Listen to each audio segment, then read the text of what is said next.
Undoubtedly, those steadfast in faith and deeply rooted in knowledge are certain that a fierce battle rages between the inhabitants of the heavens and the earth.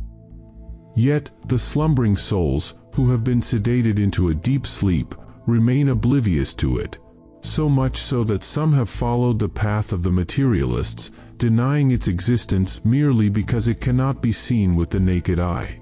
However, its effects are visible to every awakened eye in every corner of the earth and the sky as well. It is a truth that does not escape the discerning eye, a reality more apparent than the dawn's first light, but most people are unaware. This research delves into aspects of this war's nature, shedding light on it from angles that may not even be known to the seekers of truth. The truth of the Great War, the eternal struggle between a powerful creature that grew arrogant and rebellious, and a weak creature that repented and drew near. To whom will the victory belong?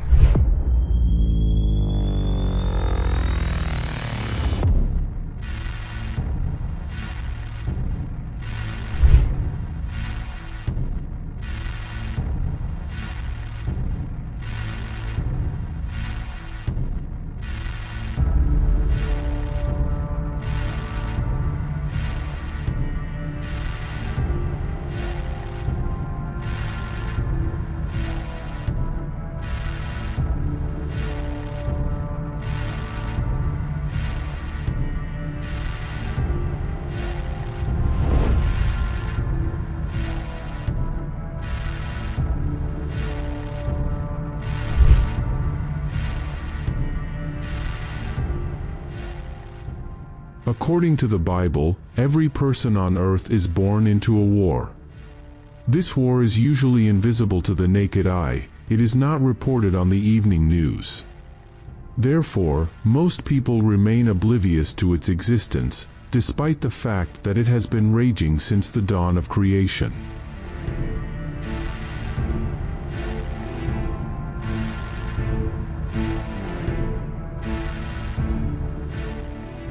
The first shot fired in this war had a devastating impact when a serpent entered the garden and tempted the first man and woman to defy the Creator, causing them to fall into sin.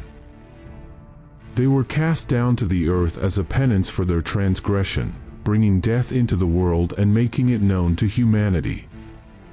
As humanity began to multiply and spread across the face of the earth, a fierce onslaught was unleashed against them. In a way, it could be described as an alien invasion, but these invaders did not come from a distant galaxy or another star system. They descended directly from the heavens, and their luminous presence casting its glow across the entire earth. These were the Watcher angels who fell from the high ranks that God had appointed for them and descended to earth, where they embarked on a kind of colonial campaign. After mingling with humans, they sired the Nephilim, monstrous creatures that were half human.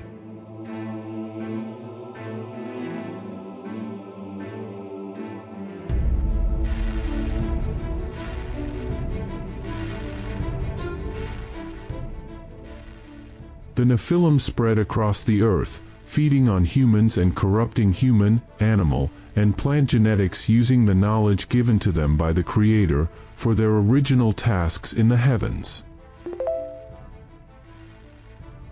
The researcher here refers to a story mentioned in the Bible, specifically in the Old Testament's book of Genesis, where it is written that the sons of God, interpreted as angels, saw that the daughters of men were beautiful. They rebelled against God, abandoning their rightful abode in heaven, and descended to earth, taking on human forms and choosing wives from among human women.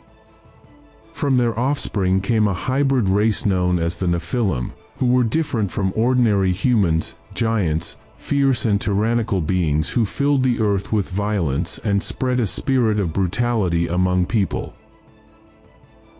This state of affairs continued until God brought a great flood in the time of the prophet Noah, peace be upon him, which destroyed the ancient world, killing all the wicked, including the Nephilim. Noah and his family found favor with God and were saved along with a small number of believers, marking the end of the Nephilim and the beginning of a new era for humanity on earth. However, there are opinions that suggest these Nephilim, or the fallen ones, or giants, lived both before and after the flood and still dwell on earth, hidden from sight and minds, being the source of the evils we suffer in our world. Again, the source of this story is the Bible, specifically the book of Genesis, and they are also mentioned in Hebrew legends and the book of Enoch. Some interpreters and researchers have said that the fallen angels referred to are actually demons, implying that these Nephilim are half-human, half-demonic creatures, a blend of human and demonic genetic code. These Nephilim endeavored to teach humanity all manner of forbidden knowledge under the guise of civilization.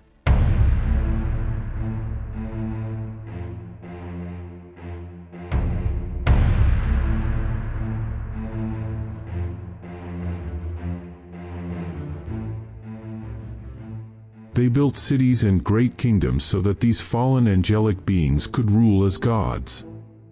They presented their knowledge to humanity as the key to the path of civilization and enlightenment, a technological wisdom that would allow us to sit beside them as gods.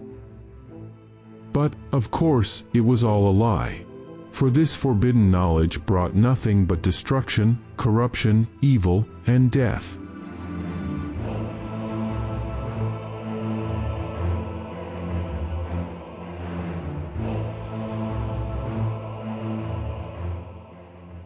Because of the wickedness that filled the earth and the corruption of creation, God willed to erase it all and begin anew.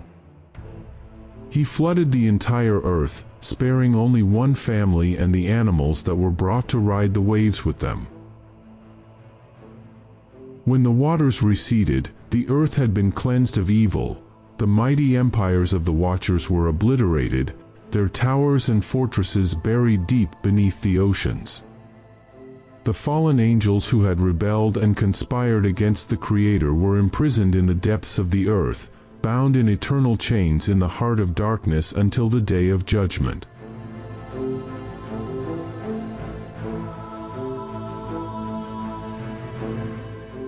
As for the spirits of their Nephilim offspring, they were cursed, doomed to wander the earth eternally, hungry and parched, never to be satisfied or quenched, always yearning for bodies to inhabit once more. Thus ended the direct rule of Satan on earth through the Watchers who had fallen from heaven. But as soon as the earth was once again filled with trees, plants, animals, and humans, the enemy of mankind resumed his work, striving to rebuild his beloved Atlantean Empire, which God had destroyed, a realm whose sole purpose was the enslavement and annihilation of humanity. But this time, it would be different.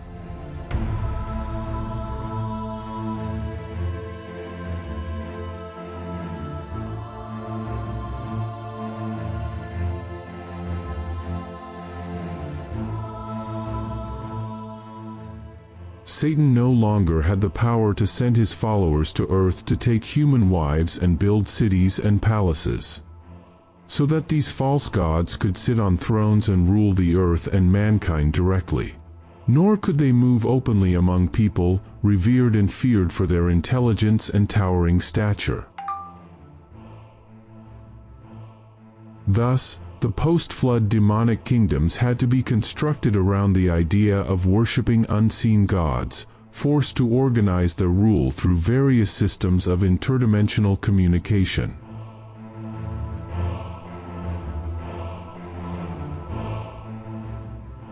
Since the Creator had bound them behind a spiritual veil, a spectrum of forbidden knowledge was once again disseminated among the newly born civilizations, to facilitate their relationship with the demons, who would teach and assist them in secret.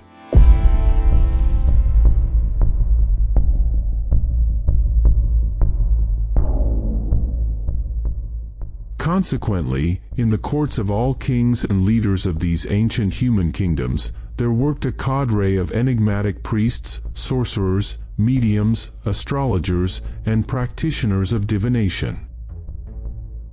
The subjects of these pagan realms demonstrated their loyalty to their false, fallen, and unseen gods by sacrificing to idols, constructing temples, holding festivals, and engaging in orgies and debauchery, such as the Bacchanalia.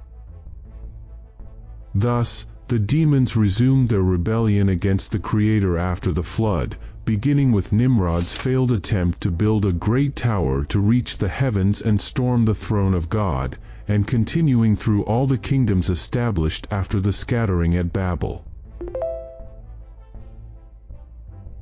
The researcher here references the Bacchanalia, or Dionysia, an ancient Greek festival held in honor of Bacchus, the god of wine. The festival began with religious rites and eventually degenerated into lewd rituals. He also mentions King Nimrod, one of the 4 kings who ruled the entire world. 2 of these kings were believers, Solomon, the prophet of God, and Tulkarnain. And 2 were disbelievers, Nebuchadnezzar and Nimrod, who became a tyrant on earth, claimed divinity, and challenged God by building a great tower in Babylon. The well-known tale of his confrontation with the prophet Abraham and his eventual downfall is part of this history. However, demons neither tire nor surrender, nor do they run out of tricks in their eternal war against humanity.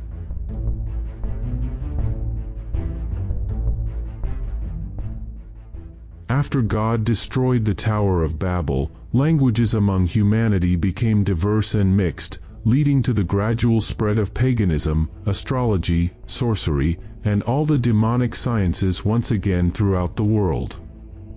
At this point, God, the true Lord of the heavens and the earth, chose a nation, a people, or a kingdom to bear his name to others. From Abraham, Isaac, and Jacob, to Moses, Aaron, and Joshua. Through judges like Gideon and Samson, and kings like David and Solomon, and prophets like Elijah, Samuel, Daniel, and others. They all walked the earth through the centuries, witnessing the rise and fall of demonic empires. The God of creation revealed himself through them, beginning to unveil his plan to redeem humanity from the curse of sin, death, and satanic oppression.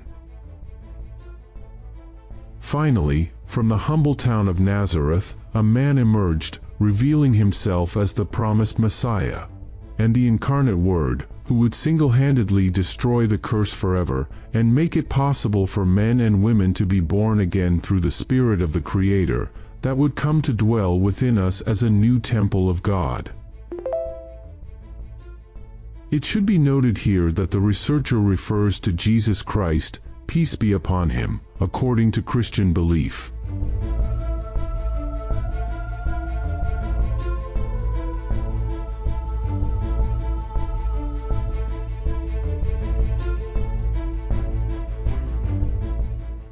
The war between heaven and earth has never ceased since the dawn of creation, but with the advent of Christ, the great spiritual war began to take a new turn.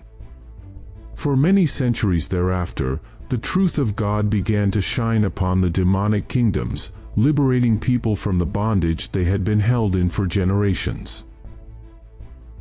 For the first time since the Great Flood, large numbers of people began to understand that they had indeed been in bondage in these pagan kingdoms.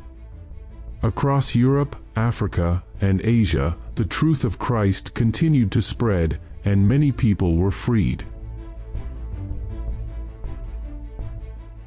However, Satan resorted to his first tactic against us, brutal persecution, using the emperors of the Roman Empire as puppets, pulling the strings to imprison, kill, and torture the early Christians. Yet, in some way, this only served to reveal the power of the gospel and the hope and immortality it brought. Thus, faith in Jesus spread even as the seemingly invincible Roman Empire began to falter and crumble. Following this, Satan attempted a different approach, one that has often proven more effective than the first.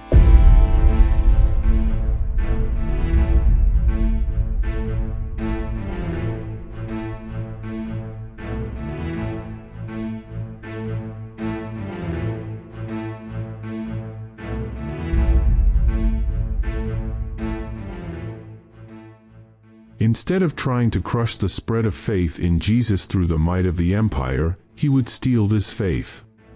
Thus, Satan once again manipulated humanity, attempting to enthrone himself in their minds and souls in place of the true God. And from the time of Emperor Constantine and beyond, he began a fierce campaign to disguise himself and his ancient demonic kingdoms, making them appear in a Christian guise. By this means, he could entice Christians with wealth, power, and worldly pleasures, corrupting the Church of Christ from within.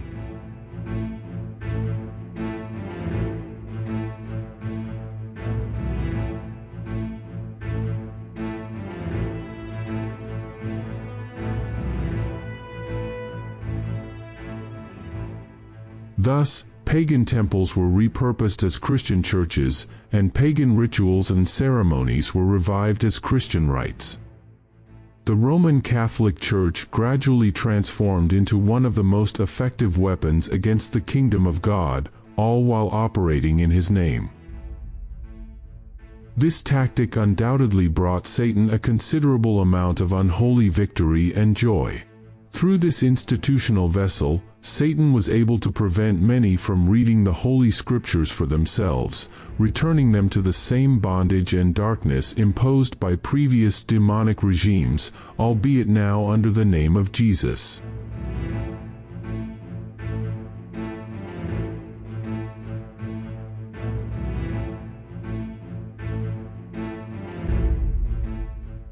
Yet, by the grace of God, the truth endured, the gospel spread, and true faith in the Creator of mankind prevailed. As Satan continued his relentless efforts to regain control of the world through Catholic, and then European colonialism, which began with an unprecedented rise in naval power, he sought to conquer the world and seize more and more land accessible by sea. However, the spread of colonialism often led to the dissemination of the gospel truth, which opened hearts and minds to the reality of the pagan and shamanistic religions they had believed in. The more Satan tried to tighten his grip on the world through imperial and economic means, the more his kingdom was forced to operate in the shadows, and thus, his teachings nearly vanished.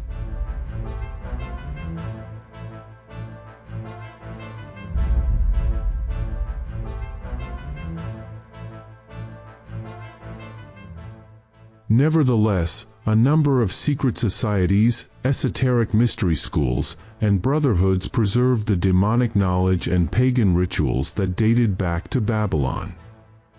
It is often within these groups that this knowledge was kept for future generations.